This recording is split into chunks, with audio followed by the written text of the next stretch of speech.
Back now with our top story. The FBI is looking into videos posted on social media by the suspect in the deadly New Orleans truck attack, reportedly pledging allegiance to ISIS. Court documents show Army veteran Shamsuddin Jabbar was divorced multiple times and had financial problems. The attack left 15 people dead and dozens wounded. Earlier, I spoke with ABC News crime and terrorism analyst Brad Garrett about soft targets.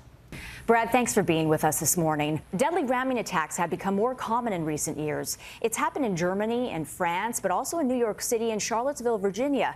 Why are terrorists opting for soft targets for this kind of attack? Because it's a lot easier. Keep in mind, Andrea, that the real focus of any terrorist attack is to inflict fear, and they clearly do that. Car ramming is easy. All you have to do is find a place that you can get a vehicle into a crowd. Unfortunately, it's been at markets. It's been on sidewalks sometimes, particularly in Europe, where bad guys have literally just driven up on the sidewalk on any street that you or I or anybody else could walk down and just mowed people down. Very difficult to defend against. But ISIS knows that. And so car ramming is just sort of one of those things that they encourage people to do. Should people be afraid when they're going to big public events? You think about the number of places we typically go, to baseball games, football games, basketball games, concerts, etc. Obviously, there's a lot of people at those events. They tend not to go after those events because they're too difficult to get into. But outdoor places or things that are sort of wide open, like people going up and down the French Quarter, day in and day out, or you can pick another location.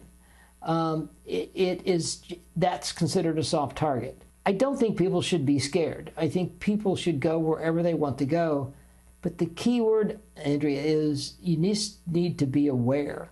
I think there were a number of people in New Orleans that saved their own lives because they just had a split second to get out of the way, and they did.